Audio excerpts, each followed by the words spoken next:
الحمدللہ وکفا والصلاة والسلام علی عباده الذین اصطفى خصوصاً علی افضلہم وخاتم النبیین محمد الامین وعلی آلہ وصحبہ اجمعین اما بعد فقد قال اللہ تبارک وتعالی کما ورد فی سورۃ ہود اعوذ باللہ من الشیطان الرجیم بسم اللہ الرحمن الرحیم وَيَا قَوْمِ لَا يَجْرِمَنَّكُمْ شِقَاقِي أَن يُصِيبَكُمْ مِثْلُ مَا أَصَابَ قَوْمَ نُوحٍ أَوْ قَوْمَ هُودٍ أَوْ قَوْمَ صَالِحٍ وَمَا قَوْمُ لُوطٍ مِّنكُمْ بِبَعِيدٍ صدق اللہ العظیم۔ رب اشرح لي صدری ويسر لي أمری واحلل عقدۃ من لسانی یفقہوا قولی۔ اللہم ربنا الہمنا رشدنا واعذنا من شرور انفسنا، اللہم ارنا الحق حقا وارزقنا اتباعہ وارنا الباطل باطلا وارزقنا اجتنابہ۔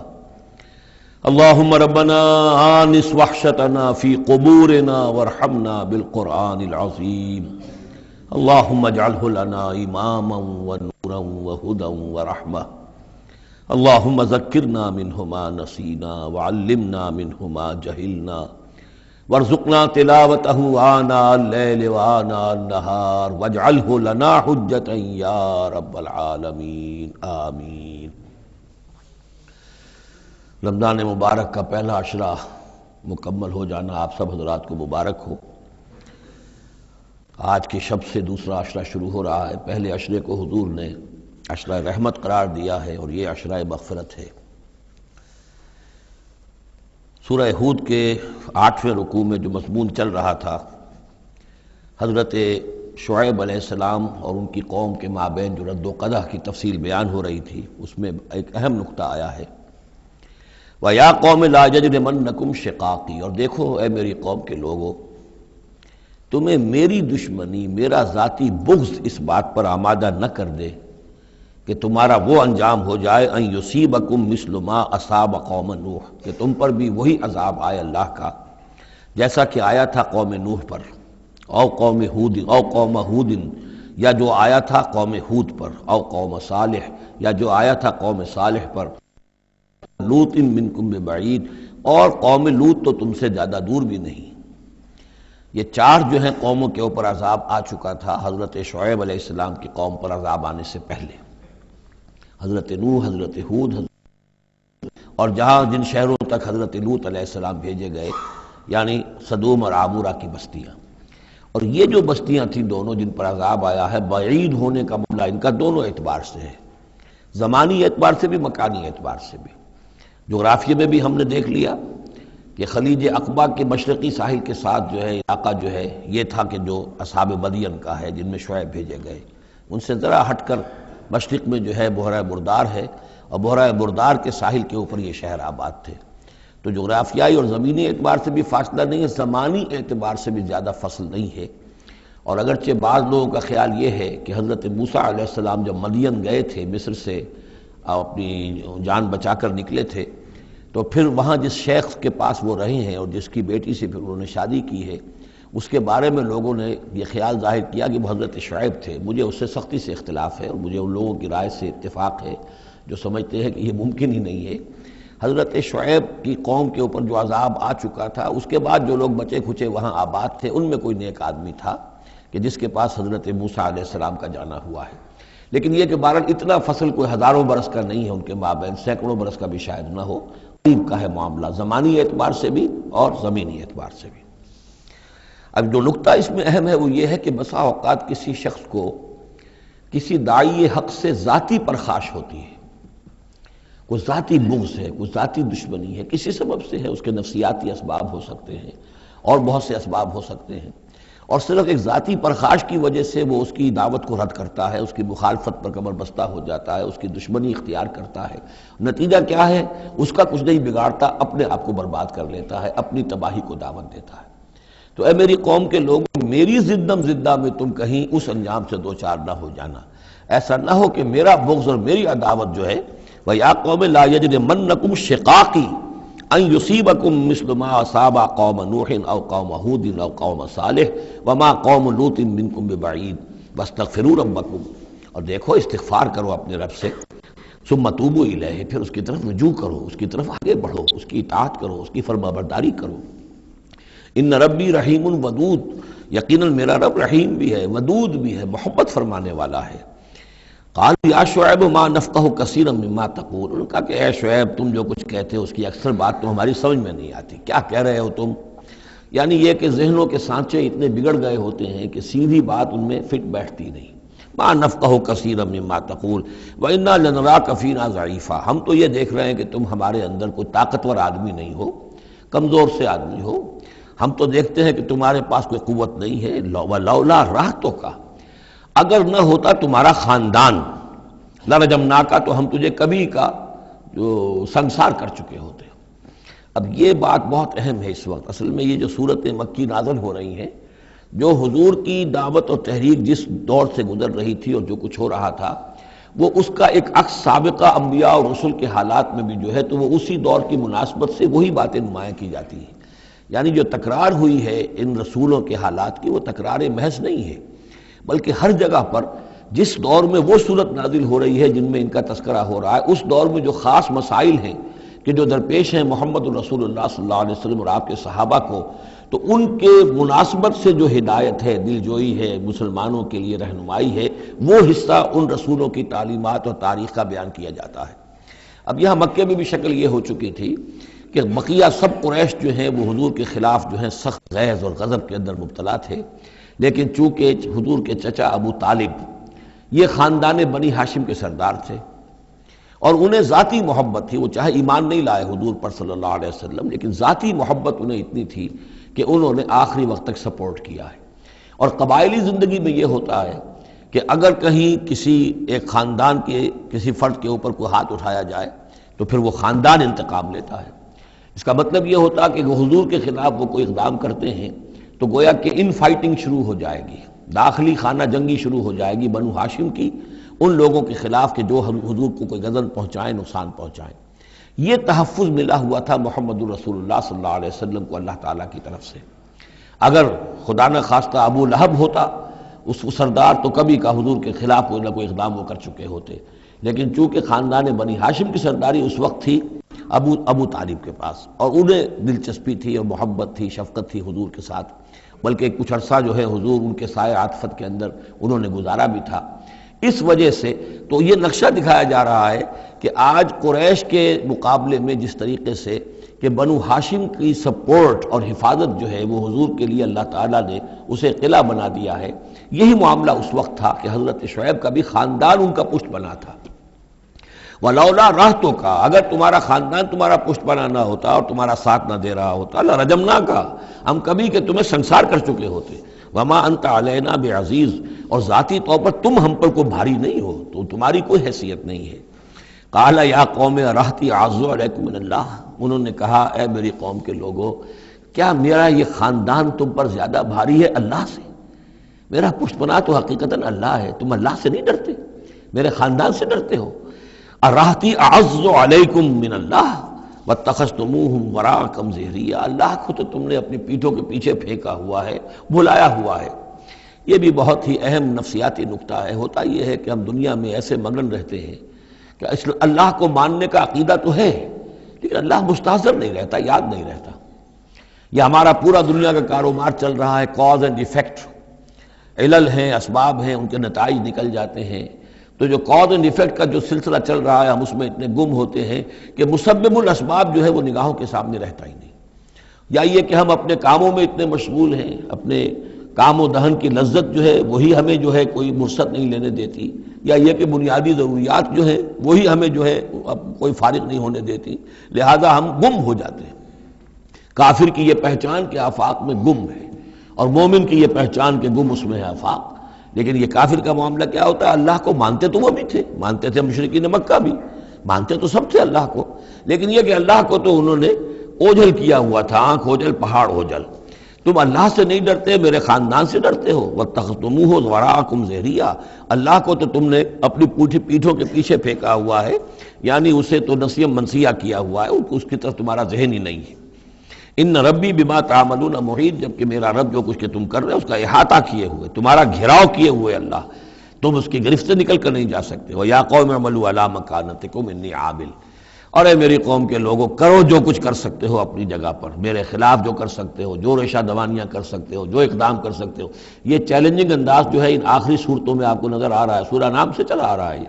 اس لیے کہ وہ کشاکش جو تھی حق و باطل کی وہ اس انتہا کو پہنچ چکی تھی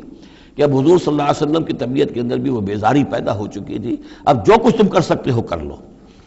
انی عامل، اپنا سا جو میں کر سکتا ہوں میں کر رہا ہوں، جو کوشش مجھ سے بن آ رہی ہے میں کر رہا ہوں۔ سوف تعلمون، ان قریب تم جان لو گے، من یاتی ہے عذاب یخزیہ، کون ہے وہ جس پر وہ عذاب آئے گا جو اسے رسوا کر دے گا، ومن ہوا کاذب، اور کون ہے وہ جو جھوٹا ہے، میں جھوٹا ہوں یا تم جھوٹے ہو۔ وارتقبوا انی معکم رقیب، تاکتے رہو، انتظار کرو، میں بھی تمہارے ساتھ اب تاک رہا ہوں، منتظر ہوں۔ ولما جاء امرنا، جب ہمارا حکم آ گیا، نجینا شعیبا، ہم نے نجات دے دی شعیب کو، والذین آمنوا معہ، اور ان کو کہ جو اس کے ساتھ ایمان لائے تھے، برحمت منا، اپنی جانب سے رحمت کے ذریعے، واخذت الذین ظلموا الصیحۃ، اور جو یہ ظالم تھے، گناہ گار تھے، مشرک تھے اور کافر تھے، انہیں آ پکڑا ایک بہت بڑی کڑک نے، فاصبحوا فی دیارہم جاثمین، تو وہ اپنے اپنے گھروں میں اور اپنے ولاز میں اور اپنی کوٹھیوں میں، اپنی حویلیوں میں اوندھے پڑے رہ گئے۔ کأن لم یغنوا فیہا، ایسے ہو گئے جیسے وہ کہیں آباد تھے ہی نہیں۔ الا بعدا لمدین، آگاہ ہو جاؤ، پھٹکار ہے مدین پر، کما بعدت سمود، جیسے کہ سمود پر پھٹکار ہوئی۔ وَلَقَدْ أَرْسَلْنَا مُوسَىٰ بِآيَاتِنَا، میں نے عرض کیا تھا کہ اس سورہ مبارکہ میں حضرت موسیٰ کا بس ذکر آئے گا تھوڑا سا جو آ رہا ہے اب، ورنہ یہ 6 رکوع ختم ہوئے انبیاء و رسل کے، ان میں سے 2 رکوع جو تھے وہ حضرت نوح علیہ السلام کے حالات پر مشتمل تھے، اور باقی سب کے لیے ایک ایک رکوع آیا ہے۔ وَلَقَدْ أَرْسَلْنَا مُوسَىٰ بِآيَاتِنَا وَسُلْطَانٍ مُّبِينٍ إِلَىٰ فِرْعَوْنَ وَمَلَئِهِ، اور ہم نے بھیجا موسیٰ کو اپنی آیات کے ساتھ اور واضح سند دے کر فرعون اور اس کے سرداروں کے پاس، فَاتَّبَعُوا أَمْرَ فرعون، لیکن ان بدبختوں نے فرعون ہی کی پیروی کی، اسی کے حکم کو مانا، اسی کی بات پر چلے۔ وما امر فرعون برشید، حالانکہ وہ فرعون کا معاملہ جو ہے وہ کوئی کامیابی والی راہ نہیں تھی، ہدایت والی راہ نہیں تھی۔ یقدم قومہ یوم القیامہ، اب قیامت کے دن وہ آئے گا آگے آگے چلتا ہوا، اپنی قوم کی قیادت کرتے ہوئے آئے گا، آگے آگے آئے گا۔ یوم القیامت، پیچھے پیچھے اس کی قوم آ رہی ہوگی، فَأَوْرَدَهُمُ النَّارَ، اور پھر وہ لا کر آگ کے گھاٹ پر انہیں اتار دے گا، جہنم تک پہنچا دے گا۔ وَبِئْسَ الْوِرْدُ الْمَوْرُودُ، اور وہ بہت ہی برا گھاٹ ہے جس پر اترا جائے۔ جیسے کوئی پانی پینے کے لیے جانور آتے ہیں، ان کا کوئی سردار جو ہے وہ آگے آگے آ رہا ہو، سب گھاٹ پر وہ اپنے پھر پورے قافلے کو لے آتا ہے، اسی طریقے سے یہ جہنم کے گھاٹ پر، اس آگ کے گھاٹ پر لا اتارے گا فرعون اپنی قوم کو۔ وَأُتْبِعُوا فِي هَٰذِهِ لَعْنَةً، اور اس دنیا میں بھی ان پر لعنت جو ہے ان کے پیچھے لگا دی گئی۔ وَيَوْمَ الْقِيَامَةِ، اور قیامت کے دن بھی، بِئْسَ الرِّفْدُ الْمَرْفُودُ، برا ہے وہ انعام جو ان کو ملنے والا ہے۔ ذَلِكَ مِنْ أَنْبَاءِ الْقُرَىٰ، یہ ہیں ان بڑی بڑی بستیوں اور بڑے ملکوں کے اہم خبریں، نَقُصُّهَا عَلَيْكَ، جو کہ ہم آپ کو سنا رہے ہیں، بیان کر رہے ہیں آپ پر۔ منہا قائم و حسید، ان میں سے ایسی بھی ہیں جو ابھی قائم ہیں، موجود ہیں، اور ایسی بھی ہیں کہ جو بالکل ختم ہو گئی، معدوم ہو گئی۔ حسید کا لفظ اصل میں آتا ہے کھیتی کے لیے، جبکہ فصل کاٹ دی جائے، فصل کٹ گئی ہو تو جو منظر نظر آتا ہے وہاں پر جو ویرانی ہوتی ہے۔ تو بعض مقامات تو ایسے ہیں جہاں یہ قومیں آباد تھیں تو اب ان کا نام و نشان تک نہیں رہا، جیسے کہ قوم عاد کہاں تھی، اب ان کا نام و نشان نہیں، اگرچہ ابھی حال ہی میں سیٹلائٹ کے ذریعے سے ان کا جو شہر ہے اور شداد کی جو جنت تھی اس کے آثار مل گئے ہیں، لیکن یہ کہ وہ زیر زمین ہے، سطح زمین کے اوپر ان کا کوئی نام و نشان نہیں۔ لیکن یہ کہ جیسے سمود کے مسکن جو ہے وہ بھی موجود ہیں، منہا قائم و حسید۔ وما ظلمناہم ولکن ظلموا انفسہم، اور ہم نے ان پر کوئی ظلم نہیں کیا، انہوں نے اپنی جانوں پر خود ظلم اٹھایا۔ فما اغنت عنہم آلہتہم التی یدعون من دون اللہ، تو کچھ کام نہ آ سکے اور کچھ بچا نہ سکے انہیں ان کے وہ آلہہ، وہ معبود کہ جنہیں وہ پکارا کرتے تھے اللہ کے سوا، من شیء، کچھ بھی۔ لما جاء امر ربک، جب تیرے رب کا حکم آ گیا، وما زادوہم غیر تتبیب، اور انہوں نے کچھ اضافہ نہیں کیا ان کے حق میں مگر تباہی اور بربادی کا۔ وَكَذَلِكَ أَخْذُ رَبِّكَ إِذَا أَخَذَ الْقُرَىٰ، اور ایسے ہی ہوتی ہے پکڑ آپ کے رب کی اے نبی جب وہ پکڑتا ہے بستیوں کو، وَهِيَ ظَالِمَةٌ، جبکہ وہ ظالم ہوتی ہیں، گناہ گار ہوتی ہیں، ان میں گناہ کا اور معصیت کا عام چلن ہو جاتا ہے۔ إِنَّ أَخْذَهُ عَلِيمٌ شَدِيدٌ، یقیناً اس کی پکڑ جو ہے وہ بڑی دردناک بھی ہے، بڑی سخت ہے، جیسے کہ آخری پارے میں إِنَّ بَطْشَ رَبِّكَ لَشَدِيدٌ۔ ان فی ذلک لآیۃ لمن خاف عذاب الآخرہ، یقیناً اس میں نشانی ہے ان کے لیے کہ جو آخرت کے عذاب سے ڈرتے ہوں۔ ذالک یوم مجموع لہ الناس، وہ دن ہے کہ جس کے لیے لوگوں کو لامحالہ جمع کیا جائے گا۔ وذالک یوم مشہود، اور وہ دن ہے پیشی کا، سب کو پیش ہونا ہے۔ وما نؤخرہ الی اجل معدود، اور ہم اسے ایک وقت معین تک کے لیے مؤخر کیے ہوئے ہیں، ایک وقت معین ہے اس کا، معدود ہے، گنتی کی گئی ہے اس کی، یہ نہیں ہے کہ کبھی نہیں آئے گا، آئے گا وہ دن۔ یوم یاتی، جس دن جبکہ وہ دن آ جائے گا، لا تکلم نفس الا باذنہ، کوئی ذی نفس زبان نہیں کھول سکے گا مگر اللہ کے اذن سے۔ فمنہم شقی و سعید، تو انسانوں میں سے شقی بھی ہوں گے، بدبخت بھی ہوں گے، سعید بھی ہوں گے، نیک بخت ہوں گے۔ فاما الذین شقوا، تو وہ لوگ کہ جو بدبخت ہیں، ففی النار لہم فیہا زفیر و شہیق، وہ آگ میں ہوں گے جس میں ان کو وہاں چیخنا چلانا ہے، دھاڑنا ہے اپنے درد سے، کرب سے۔ خالدین فیہا، اس میں وہ ہمیشہ ہمیش رہیں گے، ما دامت السماوات والارض، جب تک کہ رہے آسمان اور زمین، الا ما شاء ربک، سوائے اس کے کہ جو چاہے تیرا رب۔ یہ ذرا مشکلات القرآن میں سے یہ مقام ہے، یہ واحد مقام ہے کہ جہاں خالدین فیہا ابدا یا خالدین فیہا، اس میں کچھ استثناءات بھی آئی ہیں کہ کب تک یہ رہے گا، جہنم کب تک رہے گی، ما دامت السماوات والارض، جب تک آسمان اور زمین رہے۔ اب اس سے مراد ابدیت بھی ہو سکتی ہے، اور اس میں کوئی اشارہ بھی ہو سکتا ہے کہ شاید کبھی کوئی وقت آئے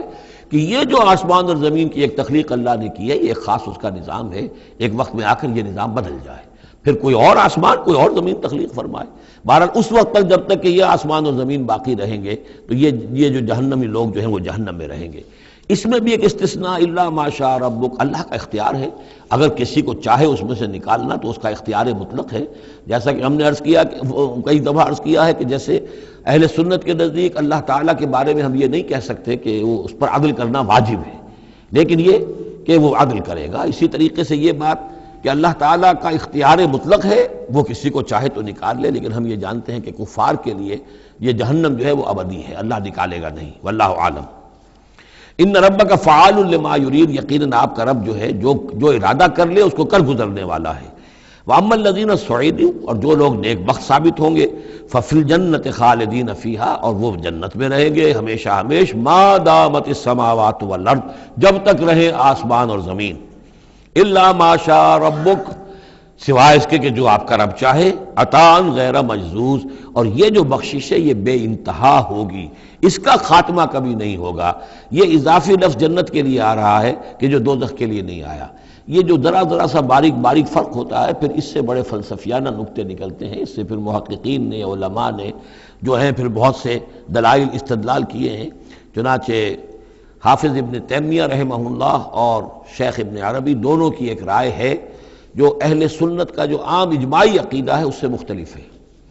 اہل سنت کا اجماعی عقیدہ یہ ہے کہ جنت اور دوزخ دونوں ابدی ہیں، ہمیشہ ہمیشہ ہمیشہ ہمیشہ، کوئی اختتام نہیں ہے نہ جنت کا نہ دوزخ کا۔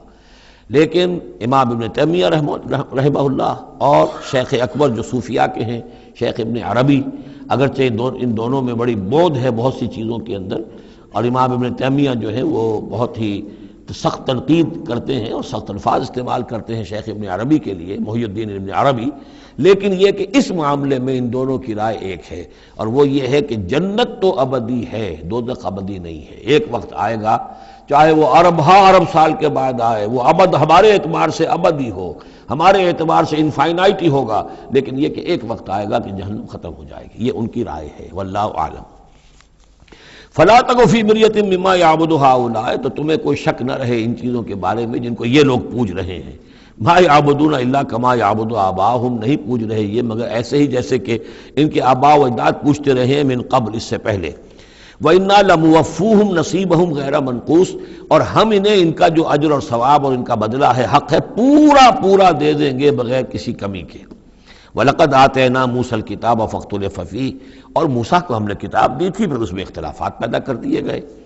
وَلَوْلَا كَلِمَةٌ سَبَقَتْ مِنْ رَبِّكَ لَقُضِيَ بَيْنَهُمْ، اور اگر نہ ہو چکی ہوتی ایک بات تیرے رب کی پہلے ہی سے طے، یعنی ایک مدت اور جو ہے اللہ کی طرف سے معین ہے، تو ان کے مابین فیصلہ کر دیا جاتا۔ وَإِنَّهُمْ لَفِي شَكٍّ مِّنْهُ مُرِيبٍ، اور اب تو حقیقت میں یہ لوگ جو ہیں وہ تورات، اس کتاب کے بارے میں کچھ شکوک و شبہات میں مبتلا ہو گئے۔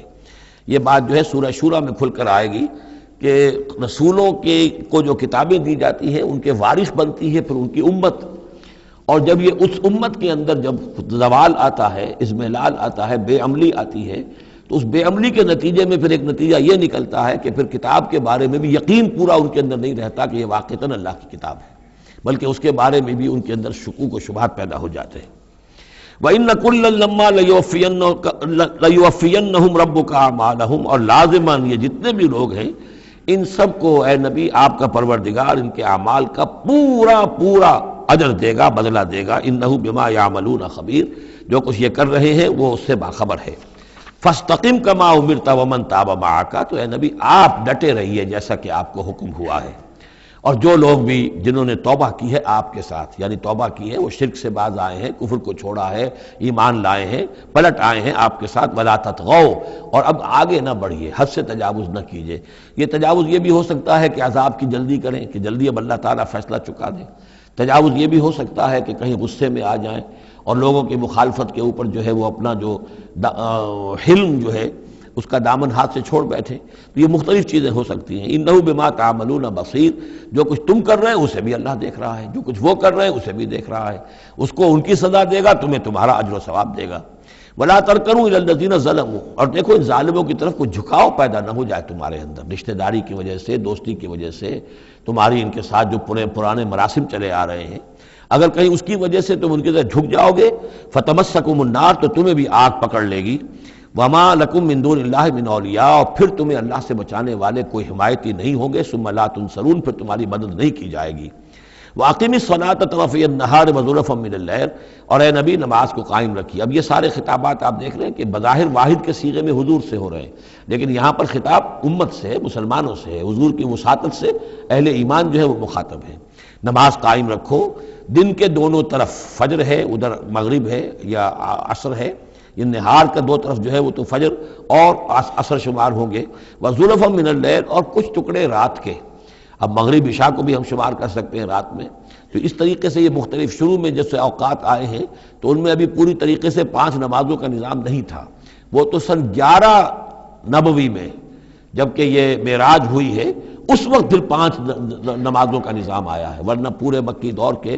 10 برس بلکہ 10.5 برس تک وہ نمازوں کا نظام ایسا ہی تھا کہ کبھی صبح شام کی بات کہہ دی ہے، صبح و شام کرو، اور یا یہ کہ سورہ بنی اسرائیل میں بھی ایک بات آ جائے گی وہ وہاں پڑھیں گے۔ وَأَقِمِ الصَّلَاةَ طَرَفَيَ النَّهَارِ وَزُلَفًا مِنَ اللَّيْلِ إِنَّ الْحَسَنَاتِ يُذْهِبْنَ السَّيِّئَاتِ، یقیناً نیکیاں بدیوں کو دور کر دیتی ہیں۔ ذَلِكَ ذِكْرَىٰ لِلذَّاكِرِينَ، اور یہ یاد دہانی ہے یاد رکھنے والوں کے لیے۔ وَاصْبِرْ فَإِنَّ اللَّهَ لَا يُضِيعُ أَجْرَ الْمُحْسِنِينَ، اور صبر کیجئے، اور اللہ تعالیٰ محسنین کا، نیکی کرنے والوں کے صبر کو ضائع نہیں کرتا۔ فَلَوْلَا كَانَ مِنَ الْقُرُونِ مِنْ قَبْلِكُمْ أُولُو بَقِيَّةٍ، تو کیوں نہ ایسا ہوا کہ ہوتے ان قوموں میں جو تم سے پہلے تھیں ایسے اولو بقیہ ہوتے، ایسے حق کے علمبردار ہوتے، ینہون عن الفساد فی الارض، کہ جو لوگوں کو اپنی اپنی قوموں کو روکتے رہتے زمین میں فساد مچانے سے، الا قلیلا ممن انجینا منہم، سوائے اس کے کہ کچھ کم ہوئے، بہت تھوڑے لوگ ہوئے جن میں سے کہ ہم نے بچا لیا۔ یعنی جو لوگ بھی نہیں منکر کرتے رہے، روکتے رہے، بدی سے روکتے رہے، کفر سے روکتے رہے، شرک سے روکتے رہے، ان کے بارے میں بار بار یہ بات آ رہی ہے کہ اللہ تعالیٰ ان کو بچا لیتا ہے۔ وَاتَّبَعَ الَّذِينَ ظَلَمُوا مَا أُتْرِفُوا فِيهِ، اور وہ لوگ کہ جنہوں نے گناہ کی روش اختیار کی، وہ تو انہوں نے پیروی کی اپنی اسی چیزوں کی جس میں کہ ان کو ساز و سامان دیا گیا تھا، عیش جو ان کو دے دیا گیا تھا، کانوا مجرمین وکانوا مجرمین، اور یقیناً وہ مجرم تھے۔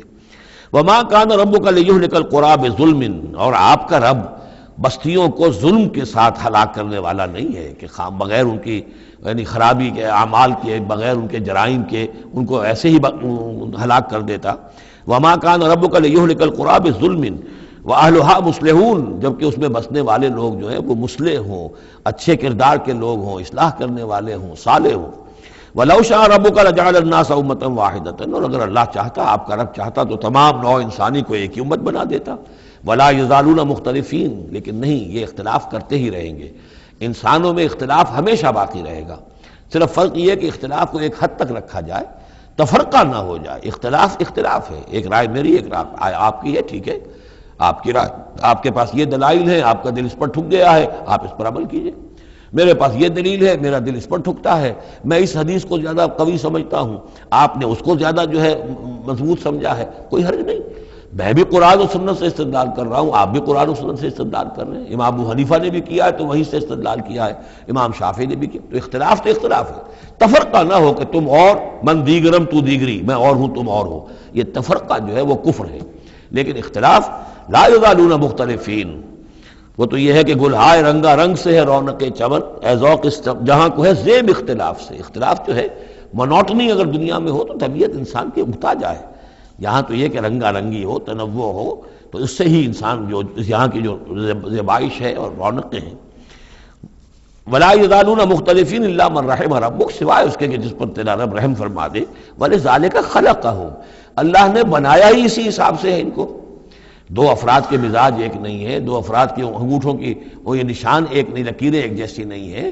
دو انسانوں کی شکلیں ایک جیسی نہیں ہیں، یہ تو اللہ تعالیٰ نے بنایا ہے تخلیق کے اندر۔ اب جینز کسی کے کچھ ہیں، کسی کے کچھ ہیں، کسی میں کچھ جو ہے اور اثرات آ رہے ہیں، کسی میں کسی اور طرح کے اثرات آ رہے ہیں۔ الناس کالمعادن، اور یہ تمام انسان بھی معدنیات کی طرح ہیں، تو اس طرح ہی اللہ تعالیٰ نے جو پیدا کیا ہے وہ ایک جیسی شے تو نہیں پیدا کی۔ وَتَمَّتْ كَلِمَةُ رَبِّكَ لَأَمْلَأَنَّ جَهَنَّمَ مِنَ الْجِنَّةِ وَالنَّاسِ أَجْمَعِينَ، اور تیرے رب کی یہ بات پوری ہو کر رہے گی کہ میں پر کر کے رہوں گا جہنم کو جنوں سے اور انسانوں سے، سب سے۔ یعنی اس نے جنت بنائی ہے، اس کو بھی اس نے آباد کرنا ہے اہل حق کے ذریعے سے،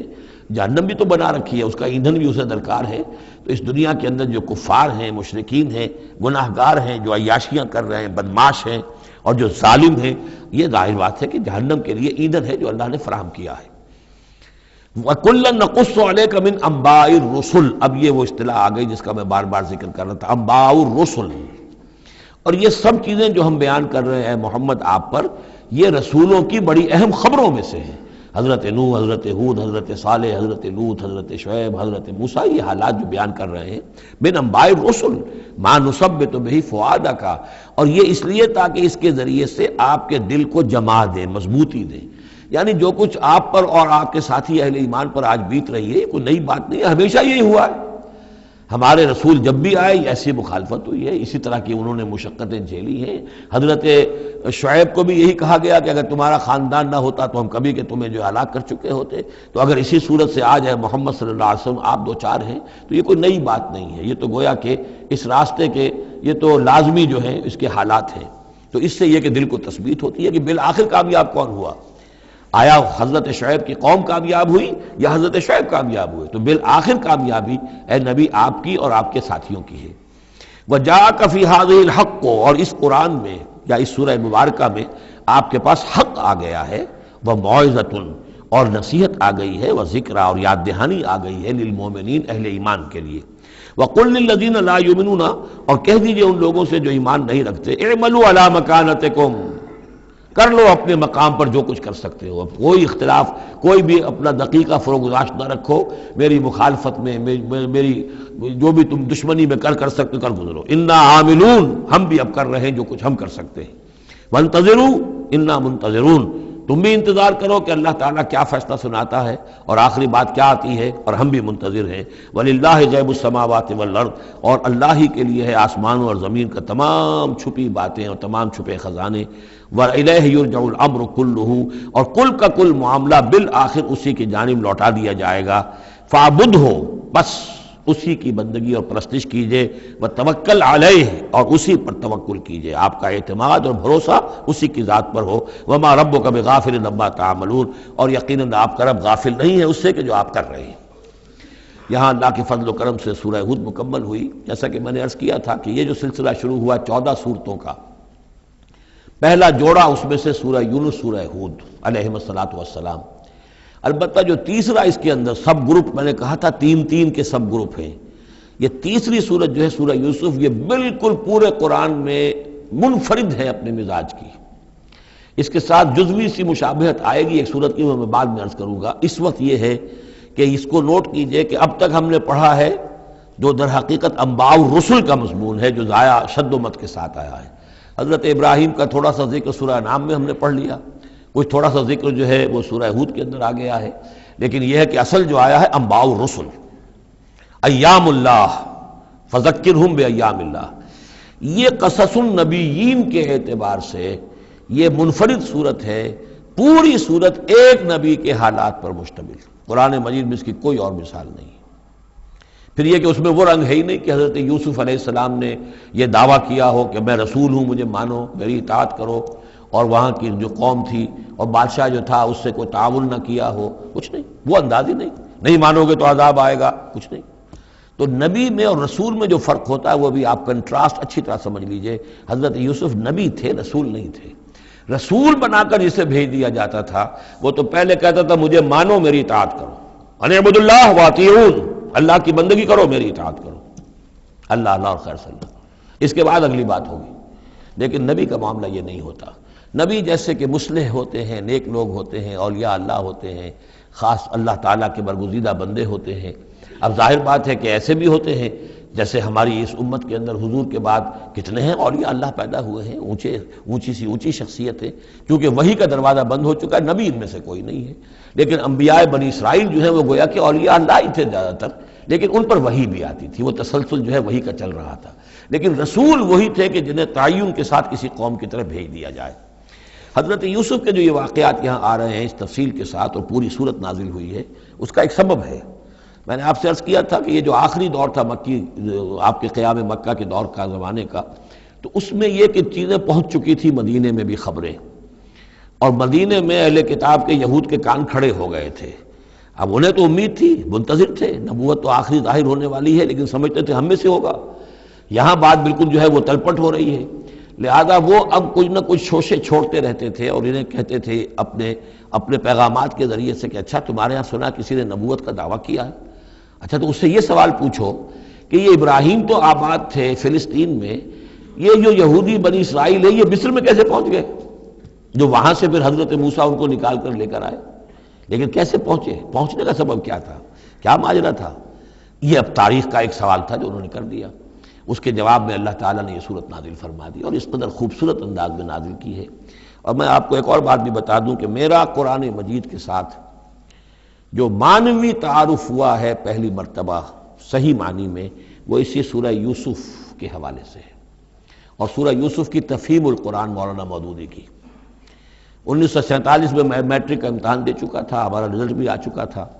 لیکن یہ کہ اس کے بعد وہ فسادات کیا قتل عام شروع ہوا مسلمانوں کا مشرقی پنجاب میں۔ میں حصار میں تھا،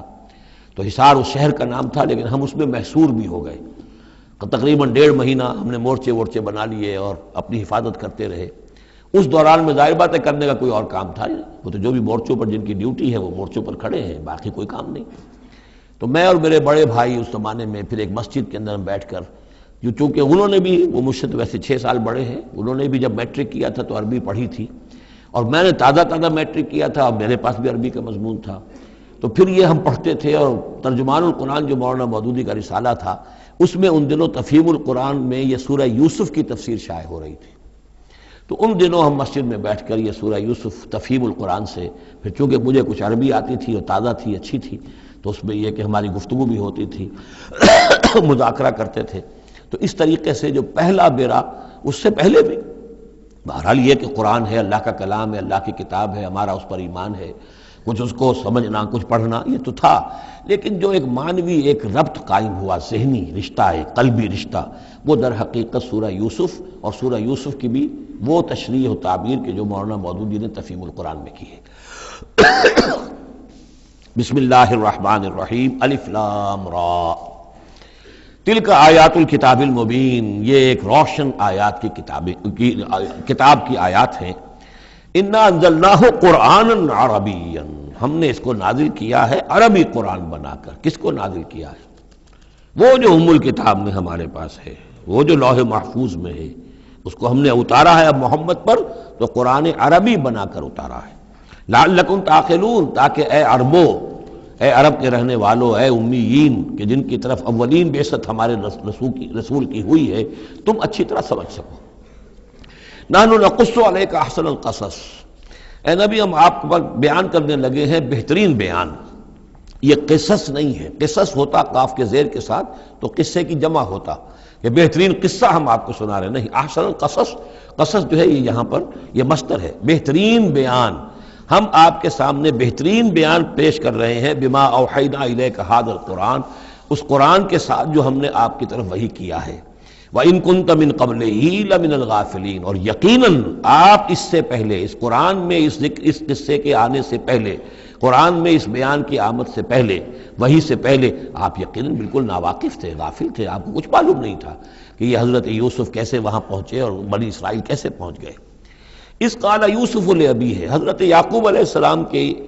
ایک تو بڑی بیوی تھی، ان سے 10 بیٹے تھے، بڑے تھے، جوان تھے، پھر ایک چھوٹی بیوی تھی، ان سے یہ 2 بیٹے تھے، یوسف بڑے ان میں سے اور بنیامین چھوٹے،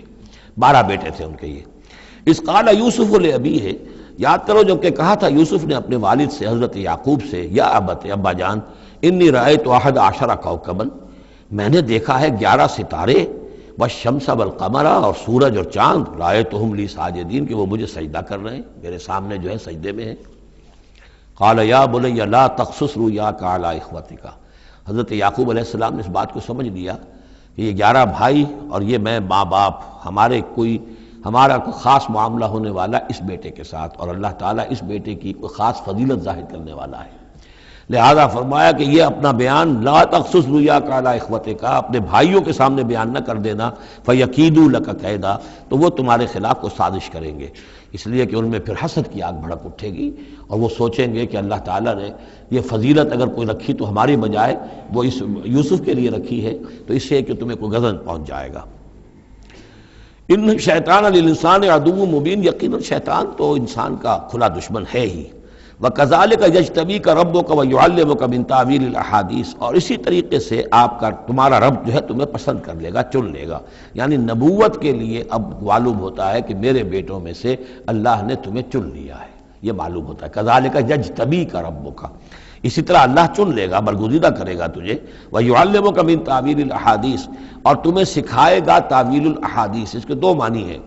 ایک تو یہ کہ خواب کی تعبیر کرنا، اور یہ کسی بھی بات کی تہ تک پہنچ جانا، کنہ تک پہنچ جانا۔ تو عام اگر لیں گے تو کسی بھی بات، معاملہ فہمی جسے ہم کہتے ہیں، جز رسی، کسی چیز کے جو ہے اجزاء تک انسان پہنچ جائے، نگاہ دور تک چلی جائے، وہ بھی، اور یہ کہ اس کو تعویل الاحادیث جو ہے یہ خاص طور پر خوابوں کے لیے بھی ہے۔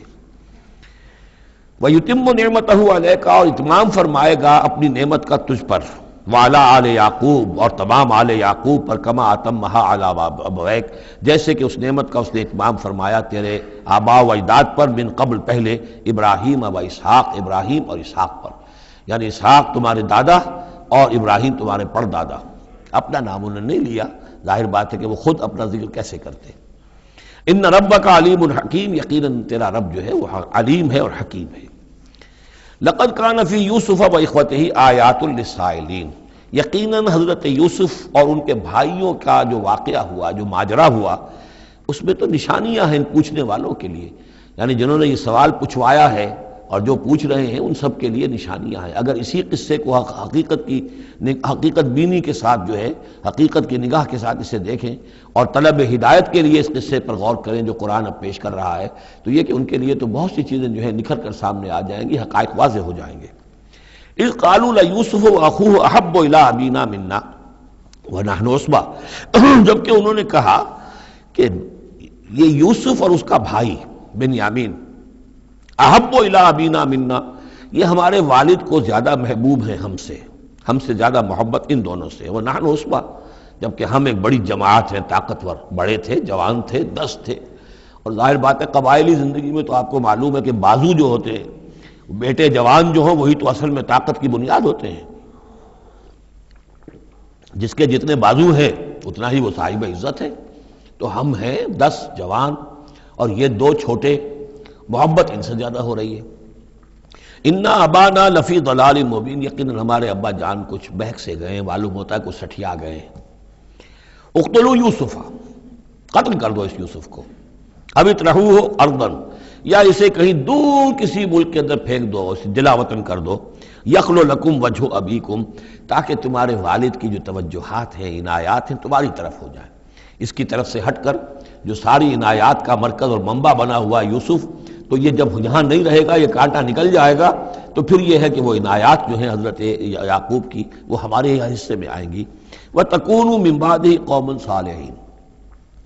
یہ کڑوا گھونٹ تو کر گزرو پھر بعد میں نیک بن جانا، یعنی دل میں ملامت بھی ہے، ضمیر کہہ رہا کیا کرنے لگے ہو، کیا سوچ رہے ہو، ایک اپنے بھائی کو قتل کرنا چاہتے ہو، لیکن یہ کہ پھر یہ کہ انسان جو ہے اپنے آپ کو جب کوئی نفس سے، جیسے کہ ہم سورہ مائدہ میں پڑھا ہے فَطَوَّعَتْ لَهُ نَفْسُهُ قَتْلَ أَخِيهِ، قابیل کے نفس نے اسے آمادہ کر ہی لیا اپنے بھائی کے قتل کرنے پر۔ تو اب ان لوگوں کا بھی جو ہے ضمیر ملامت جب کر رہا تھا تو ان کا ٹھیک ہے بھائی یہ تو کر گزرے ہیں اب، لیکن اس کے بعد نیک ہو جائیں گے، توبہ کر لیں گے، پھر کفارہ بھی ادا کر دیں گے، پھر جس طرح بھی ہوگا تلافی بھی کر دیں گے اپنے اس جرم کی۔ قال قائل منهم لا تقتلوا یوسف، کہا ان میں سے ایک کہنے والے نے نہیں قتل نہ کرو یوسف کو، یہ یہودا تھے جو سب سے بڑے بیٹے تھے، اور یہیں سے لفظ یہودی بنا ہے، سب سے بڑے بیٹے حضرت یعقوب کے یہودا، اور یہ شریف النفس تھے ان میں۔ انہوں نے کہا نہیں قتل مت کرو، وَأَلْقُوهُ فِي غَيَابَةِ الْجُبِّ، ہاں کسی جو باولیاں پچھلے زمانے میں ہوتی تھی، کنواں نہیں اصل میں کہنا چاہیے، باولیاں آپ کو پتہ نہیں بہت سے لوگ جانتے نہیں ہوں گے، وہ ایک بہت گہرا سا جو ہے وہ کھودتے تھے تاکہ پانی تک پہنچ جائے، اور پھر جہاں پانی کی سطح ہوتی تھی اس کے آس پاس طاقچے بنے ہوتے تھے، تو ان طاقچوں میں سے غیابت الجب، ان میں سے کسی میں اس کو ڈال داؤ تاکہ پھر کوئی رسی نیچے پھینکے گا اور کوئی قافلہ آئے گا، اس کا کوئی پانی لینے والا آئے گا، یہ اس رسی کو پکڑ کر اوپر چلا جائے گا، وہ قافلہ اپنے ساتھ لے جائے گا جہاں جا رہا ہوگا، تو ہماری جان چھوٹے گی، تو ہم قتل کے مجرم نہیں ہوں گے۔ وَأَلْقُوهُ فِي غِيَابَةِ الْجُبِّ يَلْتَقِطْهُ بَعْضُ السَّيَّارَةِ، لے جائے گا اس کو، کوئی اٹھا لے جائے گا، کوئی قافلہ۔ ان کنتم فاعلین، اگر تم کرنے ہی والے ہو، یعنی اگر تم تل گئے ہو، اب ظاہر بات ہے کہ باقی 9 بھائی اگر تلے ہوئے تھے تو بڑے بھائی کی کچھ بس نہیں گئی، اس نے کہا اچھا کم سے کم یہ کرو قتل تو نہ کرو، اس کو کسی کنویں کی کسی باولی کے طاقچے کے اندر رکھاؤ۔ قالوا یا ابانا ما لک لا تمنا علی یوسف وانا لہ لناصحون، اب انہوں نے کہا کہ ابا جان کیا وجہ ہے کہ آپ ہم پر بھروسہ نہیں کرتے یوسف کے معاملے میں، کبھی ہم پر اعتماد نہیں کرتے، ہمارے پاس اکیلا نہیں چھوڑتے، اسے کیا مسئلہ ہے؟ وَإِنَّا لَهُ لَنَاصِحُونَ، ہم تو اس کے بڑے خیر خواہ ہیں۔ أَرْسِلْهُ مَعَنَا غَدًا، کل ذرا ہمارے ساتھ بھیجیے، ہم جا رہے ہیں شکار کے لیے جا رہے ہیں، تو غدن بھیج دیجیے، یرتع یلعب، وہ بھی چرے چگے گا، کھائے پیے گا، درختوں کے اوپر چڑھے گا، کھیلے گا، کودے گا، اور کوئی پھل ول کھائے گا، یرتع جیسے چرنا چگنا، ویلعب اور کھیلے گا، وَإِنَّا لَهُ لَحَافِظُونَ، ہم اس کی حفاظت کرنے والے ہیں۔ قال انی لیحزننی، حضرت یعقوب نے فرمایا مجھے اس کا بڑا اندیشہ ہے، تشویش ہے، ان تذهبوا به، کہ تم اسے لے جاؤ، واخاف ان یاکلہ الذئب، اور مجھے اندیشہ یہ ہے کہ کہیں اس سے بھیڑیا نہ کھا جائے، وانتم عنہ غافلون، اور تم اس سے غافل ہو، کہیں تم تو اپنے دندوں میں لگ جاؤ، منہمک ہو جاؤ، وہ کہیں اکیلا رہ جائے، کوئی بھیڑیا آ کر اسے کھا جائے۔ قالوا لئن نکلہ الذئب ونحن عصبہ انا اذا لخاسرون، ابا جان کیا بات کر رہے ہیں، اگر انہیں اسے بھیڑیا کھا جائے جبکہ ہم ایک جوان گروہ ہیں، ہم 10 آدمی ہیں، ہماری پوری ٹیم ہے، جماعت ہے، تو پھر تو ہم تو بڑے نکمے لوگ ہوئے، بڑے خسارے والے لوگ ہوئے۔ فلما ذهبوا به واجمعوا، اور جب پھر وہ اس کو لے گئے اور پھر اب وہ متفق ہو گئے، اجمعوا کے بعد علا کا صلہ جو ہے یہاں پر محذوف ہے، علا ان یجعلوه فی غیابۃ الجب،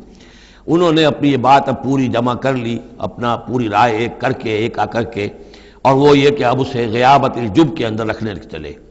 وَأَوْحَيْنَا إِلَيْهِ، ہم نے اس وقت وحی کی یوسف کو، لَتُنَبِّئَنَّهُمْ، اب اس کو ہم الہام کہیں گے، ابھی ظاہر بات ہے کہ وہ نبوت کی عمر نہیں ہے۔ وَأَوْحَيْنَا إِلَيْهِ لَتُنَبِّئَنَّهُمْ بِأَمْرِهِمْ هَٰذَا، تم یہ بات ان کو جتلاؤ گے، ایک دن آئے گا کہ تم جتلا دو گے اپنے بھائیوں کے تم نے میرے ساتھ کیا تھا۔ اب اس میں جو بلاغت ہے اس کی کیا معنی ہے، تم ہلاک نہیں ہوگے، تمہارا بال بیکا نہیں ہوگا، تمہاری ہم حفاظت کریں گے، ایک وقت آئے گا کہ یہ تمہارے پاس آئیں گے اور پھر تم انہیں جتلاؤ گے۔ تو گویا کہ پوری داستان جو ہے ایک ان کی حوصلہ افزائی کے لیے وہ سارا ایک لفظ کے اندر ہے، لَتُنَبِّئَنَّهُمْ بِأَمْرِهِمْ هَٰذَا وَهُمْ لَا يَشْعُرُونَ، اور اس وقت انہیں اندازہ بھی نہیں ہوگا کہ کون ان سے بات کر رہا ہے۔ وَجَاءُوا أَبَاهُمْ عِشَاءً يَبْكُونَ، شام کو وہ آ گئے روتے ہوئے اپنے ابا جان کے پاس، حضرت یعقوب کے پاس۔ قالوا یا ابانا انا ذهبنا نستبق، انہوں نے کہا ابا جان ہم گئے تھے ذرا دوڑ لگا رہے تھے، مقابلہ کر رہے تھے دوڑنے کا۔ وترکنا یوسف عند متاعنا، اور ہمارا جو سامان و امان تھا، کوئی کپڑے وپڑے ہم نے رکھے تھے اضافی اتار کر دوڑنا جو تھا، تو وہاں ہم نے یوسف کو چھوڑ دیا تھا۔ فاکلہ الذئب، تو اسے کھا لیا ایک بھیڑیے نے۔ وما انت بمؤمن لنا، اور آپ ہماری بات مانیں گے تو نہیں۔ وَلَوْ كُنَّا صَادِقِينَ، خواہ ہم کتنے ہی سچے ہوں، آپ نے ماننی تو نہیں ہے بات، لیکن ہم کیا کریں، ہوا یہ ہے۔ وَجَاءُوا عَلَىٰ قَمِيصِهِ بِدَمٍ كَذِيبٍ، اور کوئی جھوٹ موٹ کا خون اس کی قمیص کے اوپر لگا کے لے آئے۔ قَالَ بَلْ سَوَّلَتْ لَكُمْ أَنفُسُكُمْ أَمْرًا، حضرت یعقوب نے فرمایا نہیں، بات کچھ اور ہے، تمہارے جیوں نے، تمہارے نفسوں نے تمہارے لیے ایک بڑی بات کو ہلکا کر دیا ہے۔ تم نے کوئی بہت بڑا غلط اقدام کیا ہے اور تمہارے نفسوں نے اس کے لیے تمہیں آمادہ کر دیا ہے۔ فصبر جمیل، لیکن ظاہر بات ہے کہ اب 10 بیٹے ہیں، حضرت یعقوب اکیلے ہیں، بوڑھے ہیں۔ فصبر جمیل، میں اب کیا کر سکتا ہوں سوائے اس کے کہ صبر کروں خوبصورتی کے ساتھ، اور دیکھوں اللہ تعالیٰ اس میں سے کیا برآمد کرتا ہے۔ واللہ المستعان علی ما تصفون، اور جو کچھ تم بیان کر رہے ہیں اس پر تو ظاہر بات ہے کہ اب میں اللہ ہی سے مدد مانگ سکتا ہوں۔ وجاءت سیارۃ، اب کچھ عرصے کے بعد وہاں ایک وہ قافلہ آ گیا، جاءت سیارۃ فارسلوا واردہم، انہوں نے بھیجا اپنے آگے چلنے والے کو۔ یہ پرانے زمانے میں ہوتا تھا قافلہ، اس سے آگے آگے جو ہے اس کو عورت کہتے ہیں وارد، وہ جا کر جو ہے وہاں پر دیکھتا تھا کہاں کنواں ہے، پانی کہاں ہے، کہاں اگلا پڑاؤ ہوگا۔ فارسلوا واردہم، اپنے پانی بھرنے والے کو بھیجا، فادلا دلوا، اس نے اپنا ڈول جو ہے وہ نیچے اتارا۔ قال یا بشرا، اب اس کو پکڑ لیا حضرت یوسف نے، اس نے کھینچا، وہ سمجھ رہا تھا پانی کھینچ رہا ہوں، وہ حضرت یوسف آ گئے۔ یا بشرا ھذا غلام، انہوں نے وہیں سے شور بچایا، آواز دی کہ او بشارت ہو، یہ تو ہمیں غلام مل گیا، لڑکا مل گیا۔ واسروہ بضاعہ، اور انہوں نے چھپا لیا اسے ایک پونجی سمجھ کر کہ یہ تو اچھی دولت ملی ہے، اسے بیچیں گے، بیچ کے پیسے کھڑے کریں گے، چھپا لیا۔ واللہ علیم بما یعملون، اور اللہ تعالیٰ خوب جانتا تھا جو وہ کر رہے ہیں۔ وَشَرَوْهُ بِثَمَنٍ بَخْسٍ دَرَاهِمَ مَعْدُودَةٍ، اور مصر پہنچ کر انہوں نے بیچ دیا اس کو بڑی تھوڑی سی قیمت پر۔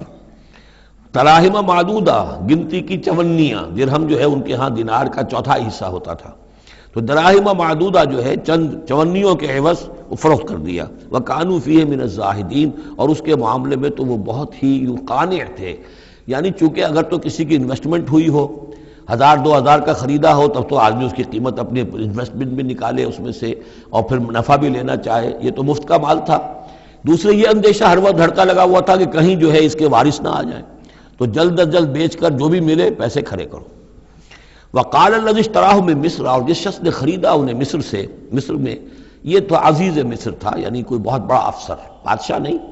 لیکن یہ کہ وہاں کی جو بھی ہائرارکی تھی اس کے اندر کوئی بہت اہم مقام پر۔ وقال الذی اشتراہ من مصر، اور جس شخص نے خریدا انہیں مصر میں، لامرأتہ، اپنی بیوی سے کہا اکرمی مثواہ، اس کو ذرا اچھے طریقے پر رکھو، عسیٰ ان ینفعنا، ہو سکتا ہے یہ ہمارے لیے نفع بخش ہو، یہ بھی ہو سکتا ہے کہ ہم اسے پھر بیچ دیں تو ہمیں دولت زیادہ مل جائے، اور نتخذہ ولدا، معلوم ہوتا ہے شاید اولاد نہیں تھی، ہم اسے اپنا بیٹا ہی بنا لیں گے۔ وَكَذَلِكَ مَكَّنَّا لِيُوسُفَ فِي الْأَرْضِ، اس طرح ہم نے زمین میں یوسف کے لیے تمکن، ٹھہراؤ کی جگہ پیدا کر دی۔ اب یہ کہ پہنچ گئے ہیں جو اس وقت کی جو متمدن ترین مملکت ہے، مصر کی مملکت ہے، اس کا ایک نظام ہے، اس میں بادشاہت ہے، اس کا پورا جو ہے اس کا آپ پاشی کا نظام ہے، اس میں تمدن کے ایک گہوارے میں پہنچا دیا، اور وہاں پر بھی کسی جھونپڑے میں نہیں، کسی بہت بڑے افسر، بہت بڑے صاحب حیثیت انسان کے گھر میں پہنچا دیا۔ وَكَذَلِكَ مَكَّنَّا لِيُوسُفَ فِي الْأَرْضِ وَلِنُعَلِّمَهُ مِن تَأْوِيلِ الْأَحَادِيثِ، اور تاکہ ہم اسے سکھائیں باتوں کی تہ تک پہنچنا۔ یعنی ظاہر بات ہے کہ اگر وہ کوئی بہت بڑا عہدے دار تھا، بہت بڑا افسر تھا، تو وہاں پر لوگ آتے رہتے ہوں گے، گفتگویں ہوتی ہوں گی، امور مملکت پر بحثیں ہوتی ہوں گی۔ اب یہ وہاں پر ایک خادم کی حیثیت سے ہیں، وہ باتیں ساری سن رہے ہیں، تو گویا کہ اس میں ان کے لیے تربیت کا سامان اللہ نے کر دیا کہ کہاں کسی اگر دیہاتی میں رہتے یا کہیں صحرا میں رہتے، کہاں یہ تمدن کے ایک گڑھ میں اور ایک ایسی جگہ پر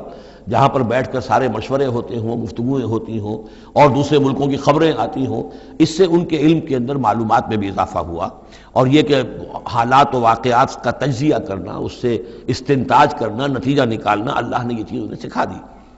واللہ غالب علی امرہ، اللہ تعالیٰ تو اپنے معاملے پر، اپنے حکم پر، اپنے فیصلے پر غالب ہے، ولکن اکثر الناس لا یعلمون، لیکن اکثر لوگ جانتے نہیں۔ ولما بلغ اشدہ آتیناہ حکما وعلما، جب وہ اپنی پوری پختگی کو پہنچ گئے تو ہم نے انہیں حکم اور علم دونوں دیے، اس سے مراد نبوت ہے، حکمت بھی دی، علم بھی دیا۔ وَكَذَلِكَ نَجْزِي الْمُحْسِنِينَ، اسی طریقے سے ہم محسنین کو بدلہ دیتے ہیں، اچھا بدلہ دیتے ہیں۔ وَرَاوَدَتْهُ الَّتِي هُوَ فِي بَيْتِهَا، اور پھسلانے کی کوشش کی اس عورت نے جس کے گھر میں وہ تھے، وہی عزیز مصر کی بیوی، وہ ان پر فریفتہ ہو گئی۔ فی بیتها عن نفسہ، ان کے جی سے پھسلانے کی کوشش کی، انہیں گناہ پر آمادہ کرنا چاہا۔ یہاں تک کہ وغلقت الابواب، ایک موقع پر اس نے دروازے بند کر دیے، وقالت حیت لک، اور بولی کہ جلدی کرو۔ قال معاذ اللہ، حضرت یوسف نے فرمایا اللہ کی پناہ طلب کرتا ہوں، انہ ربی احسن مثوایا، یہاں ربی دونوں طرف جا سکتا ہے، ایک تو اللہ کی طرف بھی، دوسرے یہ کہ میرا آقا، یہ لفظ جو ہے آقا کے لیے، بادشاہ کے لیے بھی اس صورت میں بار بار آیا ہے کہ میں خیانت کروں اپنے آقا کی، اس نے میرے ساتھ بہترین سلوک کیا ہے، اچھی طرح رکھا ہے، میں یہ بھی نہیں کر سکتا، اور یہ بھی ہو سکتا ہے اللہ نے سارا بندوبست کیا ہے، اللہ ہی نے تو سارا مکننا لیوسفا، تو دونوں طرف یہ لفظ جا سکتا ہے۔ معاذ اللہ انہ ربی احسن مثوایا انہ لا یفلح الظالمون، گناہ گار اور ظالم لوگ جو ہیں فلاح نہیں پایا کرتے۔ وَلَقَدْ هَمَّتْ بِهِ وَهَمَّ بِهَا، اور وہ تو ان کی طرف لب کی، یا یوں سمجھیے کہ اس نے تو ارادہ کیا اس کا، وَهَمَّ بِهَا لَوْلَا أَن رَأَىٰ بُرْهَانَ رَبِّهِ، اور وہ بھی کرتا اگر نہ دیکھ لیتا اپنے رب کی ایک دلیل۔ یعنی یہ کہ یوسف جوان بھی تھے، یوسف جو ہے پھر بہرحال انسان تھے، طبع بشری کی بنیاد پر ان کے اندر بھی وہ ایک داعیہ پیدا ہو سکتا تھا، لیکن اللہ تعالیٰ کا خاص انتظام یہ ہوا کہ کوئی خاص اس وقت اللہ نے انہیں اپنی ایسی نشانی دکھائی، برہان دکھائی۔ روایات میں یہ آتا ہے کہ دیوار پر حضرت یعقوب علیہ السلام کی شکل ظاہر ہوئی اور وہ انگلی سے اشارہ کر رہے تھے کہ باز رہنا، تو یہ تورات کے اندر ہے۔ تو بہرحال قرآن مجید بھی کوئی اس کی یعنی نفی نہیں ہے اس میں، بلکہ ہو سکتا ہے رَأَىٰ بُرْهَانَ رَبِّهِ، تو یہ اللہ کی طرف سے یہ بات دکھا دی گئی ہو، یہ کوئی انہونی بات نہیں۔ اور یہ ایک بات کو وَلَقَدْ هَمَّتْ بِهِ وَهَمَّ بِهَا، تو یہاں پہ لولا رَأَىٰ بُرْهَانَ، وہ بھی بڑھتے ہیں، یعنی یہ کہ یہ چیزیں جو ہیں بہرحال جہاں تک فطرت انسانی کا تقاضا ہے اس میں ثابت قدم رہنا آسان کام نہیں ہے۔ كَذَٰلِكَ لِنَصْرِفَ عَنْهُ السُّوءَ، اور یہ اس لیے کہ ہم پھیر دیں اس سے بدی کا رخ، والفحشاء، اور بے حیائی کا، ہم نے خاص اہتمام کیا حضرت یوسف علیہ السلام کی عفت و عصمت کی حفاظت کی۔ انہ من عبادنا المخلصین، یقیناً وہ ہمارے بڑے مخلص بندوں میں سے تھے۔ یہ مخلص اور مخلص کا فرق نوٹ کر لیجئے، مخلص اس میں فاعل ہے، خلوص کرنے والا، اور مخلص وہ جس کو خالص کر لیا گیا ہو۔ اللہ کے مخلص بندے وہ ہیں جن کو اللہ نے اپنے لیے خالص کر لیا، تو یہ اللہ کے خاص بندے، چہیتے بندے مخلص ہیں جنہیں اللہ نے اپنے لیے خالص کر لیا ہے۔ واستبق الباب، وہ دونوں دوڑے دروازے کی طرف، یعنی حضرت یوسف علیہ السلام نے اس کی نیت بری دیکھی اور دیکھا کہ وہ تلی ہوئی ہے، اس کے اوپر شیطان کا بھوت سوار ہے، تو وہ دروازے کی طرف لپکے کہ میں بھاگ جاؤں، پیچھے وہ دوڑی۔ قالت وقدت قمیصہ من دبر، اور دوڑ میں اس میں یہ ہوا کہ اس نے جو پیچھے سے پکڑنے کی کوشش کی حضرت یوسف کو، تو ان کا کرتا جو ہے اس کے ہاتھ میں آ گیا اور وہ پھٹ گیا۔ حضرت یوسف دوڑ رہے ہیں، پیچھے سے وہ کرتے کا دامن جو ہے پھٹ گیا۔ وَأَلْفَيَا سَيِّدَهَا لَدَى الْبَابِ، اور اچانک ہو سکتا ہے غیر متوقع طور پر، وقت ایسا نہ ہو عام طور پر آنے کا، اس کا جو شوہر تھا، اس کو دونوں نے دیکھا کہ وہ دونوں دروازے کے اوپر وہ موجود ہے۔ پایا ان دونوں نے اس کے شوہر کو، اس کے سردار کو، اس کے آقا کو، اس کے شوہر کو لدى الباب، دروازے کے پاس۔ قالت ما جزاء من اراد باهلك سوءا، اب دیکھیے یہ ہے وہ کہ جو عورت کے جو چلتر جس کو کہتے ہیں مشہور، فوراً جو اس نے پیترا بدلا ہے، اس نے کہا اپنے شوہر سے مخاطب ہو کر، بڑا سوچو کیا سزا ہونی چاہیے اس شخص کی جو تمہاری بیوی کے ساتھ بدکاری کا ارادہ کرے، یعنی یہ کہ یہ جو یوسف ہے یہ مجھ پر گویا کہ مجرمانہ حملہ کرنا چاہتا تھا اور میں نے اپنے آپ کو بچایا ہے۔ قالت ما جزاء من اراد باهلك سوءا الا ان يسجن، اس کی سوا کیا سزا ہو سکتی ہے کہ اسے جیل میں ڈال دیا جائے، اور عذاب العلیم، یا اسے کوئی اور دردناک عذاب دیا جائے۔ اب ظاہر ہے اپنے دفاع کے لیے حضرت یوسف کو کچھ نہ کوئی بیان تو دینا تھا۔ قال هي راودتني عن نفسي، انہوں نے صاف بیان کر دیا کہ خود اس نے مجھے گناہ پر آمادہ کرنا چاہا تھا اور پھسلانا چاہا تھا مجھے میرے جی سے۔ وشهد شاهد من اهلها، اب یہ کہ وہاں کوئی اور تھا، کوئی شخص کہ جو تھا اس عورت، وہ زلیخا اس کا نام آتا ہے تو رات میں قرآن میں کہیں نہیں ہے، امراۃ العزیز تو آتا ہے، اس عزیز کی بیوی، بڑے افسر کی بیوی، لیکن یہ کہ اس کا کوئی رشتہ دار بھی وہاں آن موقع پر موجود تھا، تو اس نے قرائن کی جو گواہی ہوتی ہے، سرکمسٹانشل ایویڈنس، اس کی بات کی۔ انہوں نے کہا کہ اگر تو اس کا کرتا پھٹا ہوا ہو، شاہد شاہد من اہلہا، اس عورت کے عزیزوں رشتہ داروں میں سے گواہی دینے والے نے ایک نے گواہی دی، اگر اس کا کرتا پھٹا ہوتا سامنے سے، فصدقت، تو وہ سچی ہوتی، وہو من الکاذبین، اور یہ جھوٹا ہوتا۔ یعنی اگر کوئی مرد حملہ کر رہا ہے اور عورت اپنا تحفظ کر رہی ہے اور اس میں جو ہے کہیں کرتا پھٹتا ہے مرد کا، تو وہ سامنے کا حصہ پھٹے گا۔ وَإِنْ كَانَ قَمِيصُهُ قُدَّ مِن دُبُرٍ، اور اگر اس کی قمیص ہے پھٹی ہوئی پیچھے سے، فَكَذَبَتْ، تو وہ جھوٹی ہے، وَهُوَ مِنَ الصَّادِقِينَ، اور وہ سچا ہے۔ اب یہ بھی آپ دیجئے کریڈٹ دیجئے بہرحال کہ اس کی عورت کے رشتہ داروں میں سے کسی نے اتنی عادلانہ بات کی ہے، اتنی حکیمانہ بات بھی کی ہے، عادلانہ بھی کی ہے اور حق کی بات کی ہے، تو معلوم ہوتا ہے کہ اس معاشرے کے اندر بھی جہاں بہت سی خرابیاں بھی تھیں، آگے آ جائیں گی وہ خرابیوں کا بھی ذکر ہے، لیکن یہ کہ بہرحال کچھ نہ کچھ اچھائیاں بھی تھیں۔ فلما رأى قميصه قد من دبر، جب اس نے دیکھا کہ قمیص تو پھٹی ہوئی ہے پیچھے سے، قال انه من کیدکن، تو اس نے کہا اس عزیز مصر نے اپنی بیوی سے کہ یہ تمہاری ہی چالوں میں سے ہے، فریب میں سے ہے، ان کیدکن عظیم، تم عورتوں کی چالیں جو ہیں اور تمہارے عورتوں کے جو فریب ہیں وہ بہت بڑے ہیں۔ یوسف اعرض عن ھذا، اب اس نے کہا یوسف ٹھیک ہے اس سے درگزر کرو، عن ھذا، اعرض عن ھذا واستغفری لذنبک، اور دیکھو تم اپنی بیوی سے مخاطب ہو کہا تم اپنے گناہ کا استغفار کرو، توبہ کرو، انک کنت من الخاطئین، یقیناً تو ہی تھی خطا کار۔ وقالت نسوۃ فی المدینہ، اور کہا عورتوں نے شہر کے اندر، امرأۃ العزیز ہے، یہ ہے وہ عزیز کی بیوی، تراود فتاح عن نفسہ، وہ اپنے غلام کو پھسلا رہی ہے اور اس کو چاہتی ہے اسے گناہ پر آمادہ کرنا، قد شغفہا حبا، وہ اس کی محبت میں گرفتار ہو گئی ہے۔ انا لنراھا فی ضلال مبین، ہم دیکھتے ہیں وہ تو بڑی بھٹک گئی ہے اپنے غلام کے ساتھ یہ معاملہ، اور یہ تو بہت ہی گھٹیا بات ہے۔ فلما سمعت بمکرہن، جب اس نے امرأۃ العزیز نے سنی یہ باتیں میرے خلاف، اب یہ چرچے ہو رہے ہیں، تو اس نے چاہا کہ ان سب کا جو چونکہ اوپر کی سوسائٹی تھے وہ سارے کے سارے جو ہیں سوراخ تو سبھی کے ہاں تھے، گندگیاں ہر ایک کے ہاں تھی، لیکن یہ موقع مل گیا عورتوں کو کہنے کا، اسے معلوم تھا خود ان کے اپنے کردار کیسے کچھ ہیں، لیکن اس نے چاہا کہ اس کا بھانڈا جو ہے چوراہے کے اندر ان کے کردار کا بھی پھوڑ دیا جائے۔ ارسلت الیہن، تو ان سب کو بلوایا ایک دعوت میں، وآتت لہن متکئا، اور اہتمام کیا ایک مجلس کا، ایک ڈنر کا، اور اس میں یہ کہ سب جو متکئا جو سہارا لے کر بیٹھے ہوئے ہیں، وآتت کل واحدۃ منہن، اور ہر عورت کو اس نے ایک چھری اس کے سامنے رکھی، سکینا، ایک چھری، جب کوئی پھل وغیرہ ہوں گے اس کے ساتھ چھری بھی سب کو دی گئی ہے۔ وقالت اخرج علیہن، اور کہا کہ اے یوسف ذرا نکلو ان کے سامنے، برآمد ہو، ان کے سامنے آ جاؤ۔ فلما رأینہ، تو جب ان سب نے اس کو دیکھا، اکبرنہ، تو ششدر رہ گئیں، وقطعن ایدیہن، اور ان سب نے اپنے ہاتھ کاٹ لیے۔ اس میں ایک کا تو کسی کا غلطی سے ہاتھ کٹ گیا ہوگا، چوک گئی ہوگی، دیکھ کر ایک دم جو چونکی کہ یہ اس قدر حسین و جمیل، یہ تو انسان نہیں معلوم ہوتا یہ کون ہے، تو اس کا ہاتھ کٹا۔ اس کی طرف حضرت یوسف متوجہ ہوئے ہوں گے، خون اس کے کچھ نہ آخر ماں خادم کی حیثیت سے تھے کہ اس کے کوئی مرہم پٹی کریں، تو ہر ایک نے یہ چاہا کہ یہ التفات اس کا میری طرف بھی ہو، تو سب نے اپنی انگلیاں کاٹی۔ قطعنا، اب یہاں پر یہ غلطی سے بات نہیں ہو سکتی، اس لیے کہ یہ قطع یقطع تقطیعا باب تفعیل ہے، اس تفعیل کے اندر تو اہتمام اور پوری طریقے سے کوئی ارادہ کر کے کسی کام کو کیا جاتا ہے۔ اپنے ہاتھ کاٹ لیے۔ وَقُلْنَا حَاشَا لِلَّهِ مَا هَذَا بَشَرًا، ان کہا کہ حاشا للہ، یہ شخص یہ تو آدمی نہیں ہے، ان هَذَا إِلَّا مَلَكٌ کریم، یہ تو معلوم ہوتا ہے کہ کوئی بہت ہی بزرگ فرشتہ ہے۔ قالت فَذَلِكُنَّ الَّذِي لُمْتُنَّنِي فِيهِ، تو اس نے کہا یہ ہے وہ جس کے بارے میں تم مجھے ملامت کر رہی تھی اور مجھ پر جو ہے تم تان کر رہی تھی۔ وَلَقَدْ رَاوَدتُّهُ عَن نَّفْسِهِ، اور میں نے اسے یقیناً پھسلانا چاہا، گناہ پر آمادہ کرنا چاہا، فَاسْتَعْصَمَ، لیکن وہ جمع رہا، وہ قائم رہا، وہ مستقیم رہا، اس نے اپنے عفت اور عزت کی حفاظت کی۔ وَلَئِن لَّمْ يَفْعَلْ مَا آمُرُهُ، اور اگر اس نے نہ کیا وہ جو میں اسے حکم دے رہی ہوں، لَيُسْجَنَنَّ، تو وہ لازماً قید میں پڑے گا، وَلَيَكُونَ مِنَ الصَّاغِرِينَ، اور یہ کہ بہت ہی چھوٹا ذلیل و خوار ہو کر رہے گا۔